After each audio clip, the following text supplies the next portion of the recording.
এই অনুষ্ঠানে আজ আমি আপনাদের সেই বিতর্কের ঝড়তলা সাহিত্যিক অভিমন্যুর সঙ্গে সাক্ষাৎকারটি দেখাবো, যেটির জন্য আপনারা অধীর আগ্রহে অপেক্ষা করছেন, যা তিনি জেলে বসে আমাদের প্রতিবেদক কুমার চঞ্চলকে জানিয়েছেন।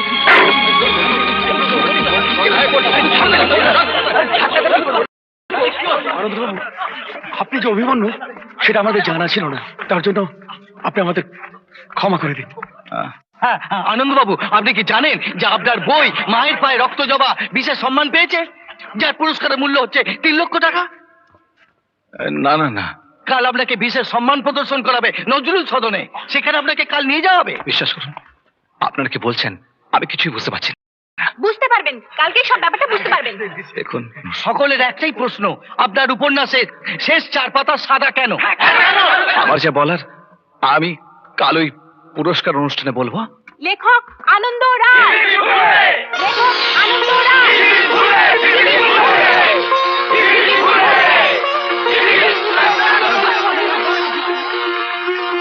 দাদা, আমাকে তুমি ক্ষমা করে দাও দাদা।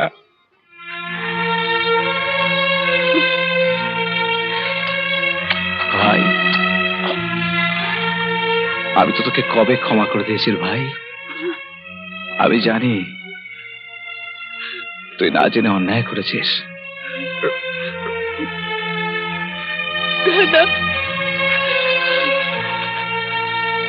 ওঠো ওঠো ওঠো, যাও, কে ভেতরে নিয়ে যাও।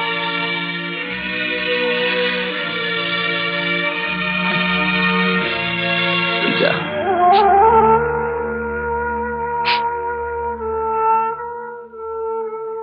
রাহুল দাদা, আপনার বোন একদিন মিথ্যে করে যে নাটকটা আপনাকে বলেছিল, সেটা ভগবান উপর থেকে বোধহয় শুনে নিয়েছিলেন। সেটা সত্যি হয়ে গেছে। আজ আমি সর্বশান্ত, আমার সব বিজনেস তছনছ হয়ে গেছে। আজ আমি গৃহহীন, দেনার দায় আমার বাড়িটাও নিলাম হয়ে গেছে। এক বন্ধুর বাড়িতে থাকি আমরা। দাদা, আপনি আপনার বোনকে ক্ষমা করবেন না? নিশ্চয়ই, আমি তোকে কবে মাফ করে দিয়েছি। তাহলে ওকে একবার কাছে ডাকুন। কোথায় সে? ওই যে।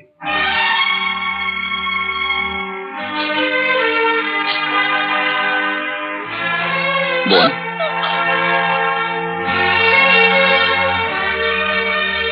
যা আমার কাছে যা। আয় আয় মা। মা, হ্যাঁ, আমাকে যে 3 লক্ষ টাকা পুরস্কার দেওয়া হবে, তার থেকে 1 লক্ষ টাকা তুমি দিব্যেন্দু চিকিৎসার জন্য দেবে, আর 1 লাখ টাকা মা তুমি আদুরিকে দিও, রাহুল যেন নতুন করে ব্যবসা শুরু করতে পারে। আর বাকি 1 লাখ টাকা কোষ দাদা, আমাদের ওই পোড়া বাড়ির ধ্বংসস্তূপটাকে পরিষ্কার করে ওখানে একটা সুন্দর বাগান বানাবি, আর সেই বাগানের মাঝখানে মার জন্য একটা ছোট্ট ঘর করে দিবি, আর সেই ঘরে মাকে নিয়ে তুই থাকবি। এই আমার ইচ্ছে। তোমার ইচ্ছে মতোই করবো দাদা। হ্যাঁ রে, তোর ছেলের জন্য কিছু রাখবে না? ছেলের জন্য ভাবছো কেন মা? আমার এই বইটা থেকে যে রয়্যালটি পাবো সেটা তো ওরই থাকবে। আর বই তো খুব বিক্রি হচ্ছে, তাই না সুব্রতা? আমার ছেলে অনেক টাকা পাবে। না, আজ আমি সুশান্ত ওর কাছে গেছিলাম কিছু টাকার জন্য। ও আমাকে এই কন্ট্রাক্টের জেরক্স কপিটা দেখালো আর বললো আমি নাকি ওকে পুরো বইটাই বিক্রি করে দিয়েছি। তোর ছেলে একটি পয়সাও পাবে না। বিশ্বাস কর আনন্দ, ও আমাকে ভুল কাগজে সই করে দিয়েছে, আমি কিছু জানতাম না। তুই আমাকে ক্ষমা কর আনন্দ, এই ভুল আমার ভুল, তুই আমাকে ক্ষমা কর, তুই আমাকে ক্ষমা কর।